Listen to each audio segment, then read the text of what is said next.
Assalamualaikum warahmatullahi wabarakatuh. Bismillah, alhamdulillah, wassalatu wassalamu ala rasulillah Sayyidina wa maulana Muhammad ibn Abdullah. Asyhadu an la ilaha illallah wahdahu la syarika lah, wa asyhadu anna Muhammadan abduhu wa rasuluh. Allahumma salli ala Sayyidina Muhammad wa ala ali Sayyidina Muhammad. Subhanaka la ilma lana illa ma 'allamtana innaka antal alimul hakim. Ma'asyiral muslimin rahimakumullah. Dikatakan oleh Sayyidina Ali karramallahu wajhah, irtahalatid dunya mudbirah wartahalatil akhirah muqbilah. Dunia semakin meninggalkan kita dan akhirat semakin dekat. Walikulli wahidatin minhuna banun, walikulli wahidatin minhuma banun, dan semuanya punya anak-anak. Dunia punya anak, akhirat punya anak. Fakunu min abna'il akhirah, maka jadilah kalian itu anak-anak akhirat. Wala takunu min abna'id dunya, dan jangan kalian itu menjadi anak-anak dunia. Kita hidup di dunia ini pelan tapi pasti, sedang berjalan meninggalkan dunia dan akhirat semakin dekat. Ada yang sudah berjalan 20 tahun, 40 tahun, 60 tahun, 70 tahun, dan itu sudah sangat dekat dengan akhirat. Dan kata Sayyidina Ali, maka dari itu jangan kalian itu menjadi anak-anak dunia, jadilah anak akhirat. Nah, ulama itu mengatakan ciri seseorang itu menjadi anak dunia, ahli dunia, budaknya dunia, ciri salah satu diantaranya, contoh kecilnya, di saat ada orang yang bertamu ke rumah kita, mobilnya mewah, bawa bingkisan yang besar, semangat buka pintunya, semangat jawab salamnya. Tapi begitu yang datang jalan kaki bawa proposal dari masjid, nggak begitu semangat bukain pintu. Nah, ini contoh dari orang itu adalah anak-anak dunia, bukan ahli akhirat. Ad-dunya sa'ah, dunia ini hanya sebentar. Waj'alha ta'ah, dan jadikan dunia itu untuk selalu berbuat taat kepada Allah Subhanahu wa ta'ala. Dunia itu sangat sebentar sekali dan sangat sedikit. Kata Rasulullah SAW, dunia itu diibaratkan kita sedang berada di pinggir pantai, di pinggir lautan. Kemudian kita masukkan jari kita, telunjuk jari kita ke lautan tersebut. Kita angkat berapa banyaknya air yang nempel di jari kita. Nggak ada satu sendok, apalagi segelas nggak ada. Itulah dunia itu seperti itu. Dan akhirat adalah sebagaimana air lautan tersebut. Jadi sangat sedikit dibandingkan dengan akhirat. Seandainya kita mendapatkan kenikmatan di dunia, serba nikmat, diberi kekayaan yang banyak, tubuh selalu sehat, kenikmatan yang kita dapat, yang kita rasakan belum ada apa-apanya dengan kenikmatan akhirat. Kenikmatan dunia itu sangat-sangat sedikit, belum ada apa-apanya dibandingkan kenikmatan akhirat. Maka jangan terlena. Apabila kita mendapatkan kenikmatan-kenikmatan dari Allah Subhanahu wa ta'ala, hendaknya disyukuri, karena kenikmatan itu nanti juga akan dimintai pertanggungjawaban oleh Allah. Suatu ketika Rasulullah dengan beberapa sahabat dalam satu hadis yang sahih sedang bertamu di rumahnya sahabat yang lain. Kemudian disuguhi makanan yang sangat nikmat. Daging dipotongin kambing, dimasak, dihidangkan kepada Rasulullah dengan sahabatnya.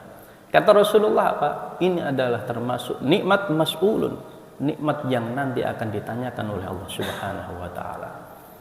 Sudah kenikmatan dunia itu sangat sedikit dibandingkan dengan akhirat, itu pun nanti masih ditanyakan oleh Allah Subhanahu wa ta'ala. Semuanya, dari duit kita, kesehatan kita, apapun itu bentuk nikmatnya, nanti akan dimintai pertanggungjawaban oleh Allah Subhanahu wa ta'ala. Sesengsara apapun kita, sesakit apapun kita di dunia ini, masih belum ada apa-apanya apabila dibandingkan dengan penderitaan kesengsaraan nanti di akhirat. Belum ada apa-apanya. Penderitaan di dunia ada batasnya, tapi nanti di akhirat, sakitnya di akhirat, penderitaan di akhirat tidak ada batasnya, abadan abadi, selama-lamanya. Nah itulah, maka dibandingkan dunia dengan akhirat sangat-sangat jauh perbandingannya. Fa innal yaum amalun wala hisab, kata Sayyidina Ali. Maka hari ini kita hidup di dunia adalah hari di mana kita untuk memperbanyak amal. Wa ghadan hisabun wala amal, dan nanti di akhirat itu adalah tempatnya untuk menghitung amal. Totalannya nanti di akhirat. Di sini kita itu harus banyak menabung amal kebaikan. Perbanyak terus sebanyak-banyaknya. Jangan dihitung. Kalau dihitung akan membuat kita malas. Oh, tadi malam sudah tahajud semalaman, siang waktunya istirahat, tidur seharian. Karena dihitung. Oh, tadi duhur saya sudah baca sekian ayat, sekarang waktunya istirahat. Jadi hitung-hitungannya justru akan membuat dia itu terlena.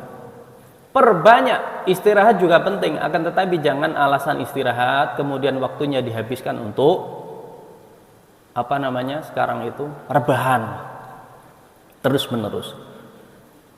Perbanyak tabungan amal sebanyak-banyaknya, jamaahnya, baca Qur'annya, istighfarnya, sholawat, sedekahnya setiap hari semampunya, sebanyak-banyaknya, karena memang hari ini adalah di mana waktunya kita untuk menabung. Totalannya nanti di akhirat. Wa ghadan hisab wala amal, nanti di akhirat sudah tidak bisa kita berbuat amal lagi, nggak bisa. Totalannya itu nanti di akhirat, waktu menghitungnya nanti di akhirat. Dan semoga saja nanti di saat kita sedang dihitung amalnya, kita menjadi golongan orang-orang yang beruntung, bukan termasuk golongan orang-orang yang dihitung amalnya ternyata rugi. Naudzubillah summa naudzubillah. Kenapa bisa rugi? Saat nabung di dunia ternyata tabungannya bolong, rekeningnya itu bocor. Nabung tiap bulan ternyata rekeningnya itu dibobol orang karena kecerobohannya sendiri.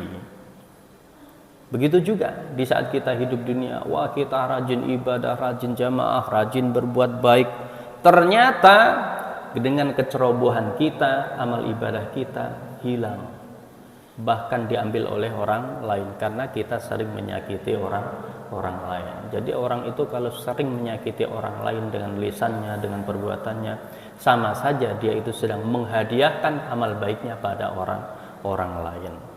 Hari ini kita hidup di dunia untuk menabung amal kebaikan. Sebanyak-banyaknya jangan dihitung. Sebagaimana kita menabung harta, menabung uang, jangan suka dilihat-lihat terus. Setiap hari kok cek saldo, setiap saat cek saldo, setiap jam cek saldo terus. Lama-lama itu habis uangnya karena biaya cek saldonya itu. Jadi yang penting tabung. Begitu juga kita amal soleh yang penting lakukan. Waktunya sholat jamaah, datang ke masjid, melangkah. Ada kajian ke masjid, datang ke masjid. Ada orang minta-minta, kasih meskipun tadi sudah ngasih di masjid. Kadang-kadang kita beralasan, enggaklah hari ini, tadi saya sudah kok di masjid. Ada orang minta-minta, padahal ya ada dan mampu. Apa salahnya kalau kita tetap memberi? Kadang-kadang yang seperti itu muncul keikhlasan kita. Kelihatannya sedikit, ternyata itu yang ikhlas. Dilihat oleh Allah Subhanahu wa Ta'ala. Tapi kadang-kadang kita itu hitung-hitungan. Tadi pagi sudah saya di masjid. Akhirnya pengemis lampu merah lewat, di pasar lewat, di mall lewat, di mobil lewat, semuanya kehilangan amal kebaikan. Padahal Rasulullah memerintahkan kita terus sebanyak-banyaknya beramal soleh. Karena memang kita sekarang lagi hidup di dunia yang masanya untuk memperbanyak amal soleh. Semoga Allah Subhanahu wa Ta'ala berikan taufik dan hidayah kepada kita semua, keluarga kita, dan dosa-dosa kita diampuni oleh Allah Subhanahu wa Ta'ala. Amin ya rabbal alamin. Mohon maaf. Walafu minkum. Wassalamualaikum warahmatullahi wabarakatuh.